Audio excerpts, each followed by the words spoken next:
Bonjour, je m'appelle Audrey, j'ai 40 ans et j'habite à Gartin en Moselle-Est, en France, et je vais continuer la lecture du livre de Hilary Debrand, de titre L'Hôtel Nantucket.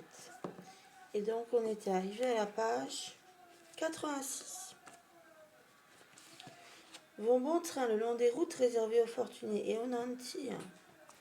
Comment ces trois-là n'ont-ils pas entendu parler de cette soirée? À moins qu'ils ne soient au courant et s'en fichent. Ils pourraient passer un bon moment à la brasserie, boire une ou deux bières locales bien fraîches, acheter un sandwich au homard au food truck, mater les filles, écouter un peu le groupe de musique, caresser les Golden Retrievers des autres chiens. Non, se reprend-il intérieurement, pas les chiens. Il va y aller 1 heure, se dit-il, pour leur faire plaisir. Puis il se rappelle qu'une heure ou deux à la brasserie sont facilement suivis d'autres verres de au gazebo, et qu'ensuite ils se retrouveront tous les quatre au premier rang du chicken box à sauter les bras en l'air sur la musique d'un groupe reprenant, du Coldplay, avant de choper un taxi dans Dale Street et de vomir sur la banquette arrière pendant le trajet. Il doit arriver au travail frais et dispo demain. Il est hors de question qu'il débarque avec la gueule de poids. Ça m'a fait plaisir de vous voir, les gars. Mais qu'est-ce qui t'arrive, mec s'exclame Gus. T'as pas regardé un seul de tes snaps de la journée et maintenant tu refuses de sortir avec nous. Chad a bien conscience que son comportement doit leur paraître étrange. Il n'a jamais été le chef de bande. Jasper a toujours joué ce rôle, mais les étés précédents, il a souvent suivi le mouvement. T'étais où aujourd'hui lui demande Jasper. Il pourrait leur répondre qu'il a pris un travail, mais alors les questions se multiplieraient. Où? Pourquoi?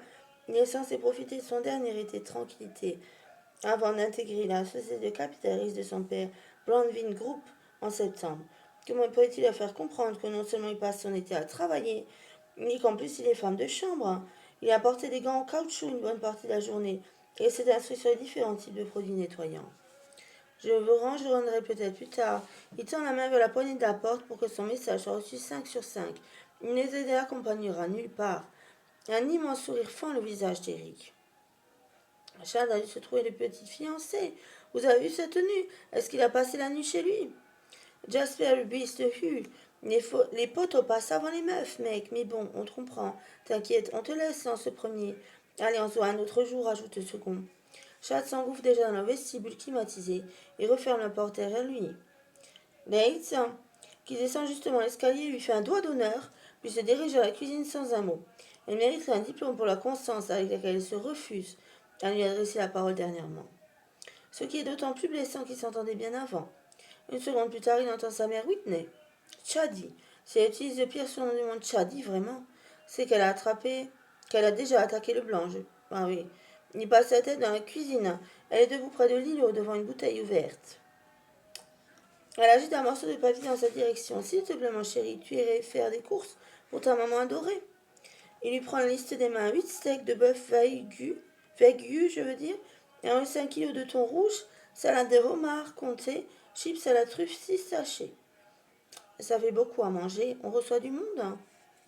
Whitney hausse ses épaules et baisse ses yeux vers son verre et la promesse du bonheur qu'elle contient. C'est juste pour le dîner. Le père de Chan n'arrivera pas à Nantucket avant plusieurs semaines. Il est occupé à conclure un accord. L'alimentation de Light ne se compose que de 2 choses, œufs durs et Dr Pepper Light. Whitney mange encore moins, et pourtant elle s'entête à remplir le frigo, comme si une équipe de football américain venait dîner. Quand elle se donne la peine de cuisiner, 90% du repas finit dans la poubelle, hein. Les parents de Chan ne sont pas adeptes des restes. La plupart du temps, Whitney ne s'embête pas à faire la cuisine. Elle se sert un verre de vin, met un sachet de popcorn dans le micro-ondes et se plonge dans les programmes de Netflix et retrouve les filles du Yacht Club.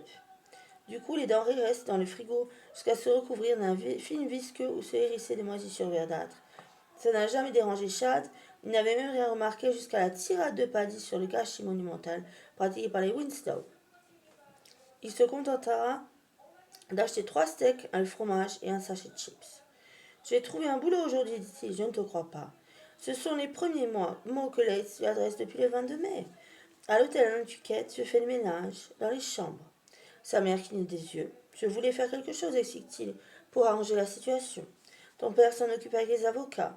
Je voulais faire quelque chose de mon côté, trouver un travail honnête, gagner de l'argent pour le donner à Paddy. Oh mon trésor, s'attendrit Whitney. Attends, intermalaï, tu es sérieux là? Tu vas nettoyer des chambres d'hôtel? Tu vas être femme de chambre, oui. Il regarde sa sœur sourire et c'est agréable, parce qu'elle a un joli sourire et qu'il ne l'a pas vue depuis un moment. Mais celui-ci laisse sa place à un fou rire qui vire rapidement l'hystérie et se transforme en vilain sanglot.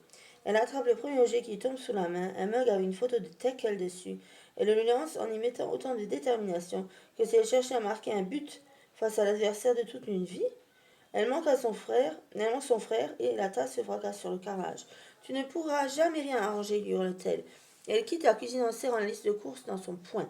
La sœur a raison. Il ne pourra jamais rien arranger, mais ça ne l'empêchera pas d'essayer de se tuer et de se tuer à la tâche pour ça. Depuis son arrivée à Nantucket en août dernier et son emménagement dans la maisonnette d'amis de son frère, dans Westchester Street, Magda English a adopté une routine simple, voire dépouillée. Elle assiste au culte de 7h30 à l'église de Summer Street tous les dimanches matins. Elle retrouve parfois les dames de la paroisse placées sous la roulette de Nancy Twin, si moralisatrice qu'elle en est presque insupportable, pour des après-midi, travaux manuels, et elle cuisine soupe ragoût, riz sauté, toujours diablement épicé. Lorsqu'elle quitte la réunion, du personnel, elle rit sous cap. Est-ce que vous voudriez profiter de ce moment pour partager un secret? Magda a des secrets bien sûr, mais elle n'est pas assez insensée pour les confier à des gens qu'elle vient tout juste de rencontrer et qui pour la plupart sont si jeunes qu'ils ne se souviennent pas du siècle précédent. Elle se trouve savoureux que leur directrice, une femme qui doit pourtant approcher de la quarantaine, ait la naïveté de penser qu'ils puissent se sentir suffisamment en confiance sur leur travail. Si Magda devait donner l'exemple et partager un secret, il pourrait s'agir de celui-ci. Elle est folle de joie d'avoir trouvé un emploi. Sa routine simple, voire dépouillée, est devenue rasoir, au point qu'elle a regardé plus d'une fois les vols retour pour Saint-Thomas.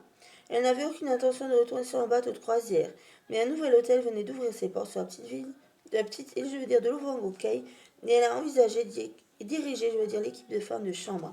C'est à ce moment-là qu'elle a reçu des nouvelles de Xavier, qui l'a informé de ses dernières actualités. Il venait d'acheter à distance un hôtel dans l'île où elle s'était installée. Xavier lui fait penser à un gosse qui ferait le poirier ou des sauts périlleux en arrière pour attirer son attention. Sauf que plutôt de se livrer à des acrobaties, il étale sa fortune. Il a réussi à obtenir la rénovation du bâtiment à une vitesse impensable. Il offre un bonus hebdomadaire de 1000 $ aux meilleurs de ses employés, sans oublier les orchidées de ce matin.